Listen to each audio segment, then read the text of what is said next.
अगले 3 दिन आर्यन के लिए अत्यंत कठिन थे। वह जानता था कि केवल एक छोटी सी चिंगारी निकाल लेना पर्याप्त नहीं है। नोविस मेज का पहला आधिकारिक लक्ष्य था फायरबॉल स्पेल, अग्निपिंड मंत्र। एक ऐसी फायर माना की गेंद बनाना जिसे फेंककर लक्ष्य को नष्ट किया जा सके। गुरु वेदांत की क्लास में फायरबॉल के सिद्धांत समझाए गए। फायरबॉल केवल कोर से खींची गई माना का प्रदर्शन नहीं है, वेदांत ने अपनी भारी आवाज में समझाया। यह इच्छा शक्ति का प्रक्षेपण है। तुम्हें माना को अपनी हथेली में घनीभूत करना होगा, उसे आकार देना होगा और फिर उसे अपनी इच्छा शक्ति से बाहर फेंकना होगा। यह एक रचनात्मक और विनाशकारी प्रक्रिया है। क्लास में हर किसी ने अभ्यास किया। अधिकांश छात्रों ने तुरंत ही नींबू के आकार की स्थिर फायरबॉल्स बनाना शुरू कर दिया। उनके चेहरे पर सामान्य एकाग्रता थी, लेकिन आर्यन के लिए यह एक भयानक प्रक्रिया थी। जब भी उसने माना को घनीभूत करने की कोशिश की, उसके कोर के अंदर की दोहरी शक्ति अराजक हो जाती थी। फायर को दबाने से वो बाहर नहीं निकल पाती थी और विंड को बाहर निकालने की कोशिश करने पर वो नियंत्रण से बाहर हो जाती थी। एक बार उसने फायर को तेजी से घनीभूत करने की कोशिश की। फायरबॉल बनने के बजाय उसके हाथ से केवल अत्यधिक गर्म भाप निकली। ये विंड एलिमेंट का अप्रत्यक्ष प्रभाव था, जिसने फायर को तुरंत जलाकर गैसीय रूप में बदल दिया। तुम इसे घनीभूत नहीं कर रहे हो आर्यन, वेदांत ने डांटा। तुम इसे फूंक रहे हो। अपनी फायर को शांत करो, उसे एक जगह जमाओ। आर्यन शर्मिंदा होकर कोने में चला गया। वो जानता था कि उसकी समस्या संकोच नहीं थी, बल्कि आंतरिक अराजकता थी। मध्यरात्रि का संग्राम, मिडनाइट स्ट्रगल। रात के गहन सन्नाटे में, जब अकादमी के सभी गलियारे ठंडे थे, आर्यन अभ्यास के मैदान में वापस आया। उसने ठान लिया था कि आज वो सफल होकर रहेगा, अन्यथा वेदांत उसे निष्कासित कर देंगे। वो मैदान के एक कोने में बैठ गया, जहां केवल चांद की रोशनी और तैरते द्वीपों से आती हुई हल्की हरी चमक थी। उसने आंखें बंद की और अपने कोर पर ध्यान केंद्रित किया। इस बार वो अग्नि, फायर से सीधे बात करने की कल्पना कर रहा था। तुम मेरी हो, मैं तुम्हें नियंत्रित करूंगा। तुम बस बाहर निकलो और शांति से रहो। विंड, अगर तुम हस्तक्षेप करती हो तो हम दोनों नष्ट हो जाएंगे। शांत रहो। ये केवल मानसिक एकाग्रता नहीं थी, ये एक आंतरिक भीख थी।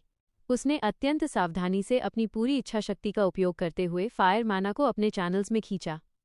प्रवाह इतना धीमा था कि उसके शरीर को लग रहा था जैसे वह कोई गाढ़ा शहद खींच रहा हो।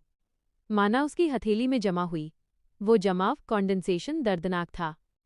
फायर की शक्ति का स्वभाव था फैलना, लेकिन वो उसे सिकोड़ रहा था। उसकी हथेली धधकने लगी। अब उसकी हथेली में केवल पसीना नहीं था, बल्कि वो सूखी गर्मी थी। धीरे धीरे, धीरे धीरे, अचानक उसकी उंगली के सिरे पर कुछ ठोस महसूस हुआ। आर्यन ने आंखें खोलीं। उसकी हथेली के ऊपर हवा में तैरती हुई एक छोटी फायरबॉल थी। ये केवल अंगूर के आकार की थी और उसका रंग पीला नारंगी था, न कि वेदांत की तरह गहरा नारंगी। ये अस्थिर थी और हल्की हल्की कंपा रही थी, जैसे किसी भी क्षण बिखर जाएगी। लेकिन ये थी उसका पहला स्पेल, उसका फायरबॉल। उसके चेहरे पर पहले अविश्वसनीय खुशी का भाव आया। उसके होठों पर एक चौड़ी मुस्कान फैल गई और उसकी आंखें चमक उठीं। उसने ऐसा महसूस किया जैसे उसने पृथ्वी के सारे विज्ञान के नियम तोड़कर एक नई वास्तविकता पर विजय प्राप्त कर ली हो।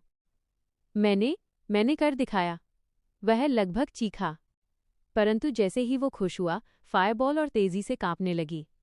उसे तुरंत डर का एहसास हुआ। उसे पता था कि खुशी और एकाग्रता खोने का मतलब है नियंत्रण खोना।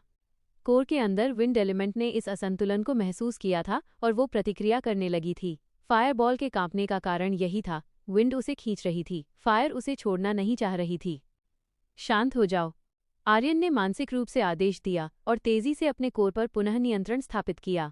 वो फायरबॉल को फेंकने का साहस नहीं कर पाया। उसने धीरे से माना प्रवाह को काट दिया। फायरबॉल हवा में बुझ गई, बस पीछे जलती हुई लकड़ी की हल्की गंध छोड़ गई।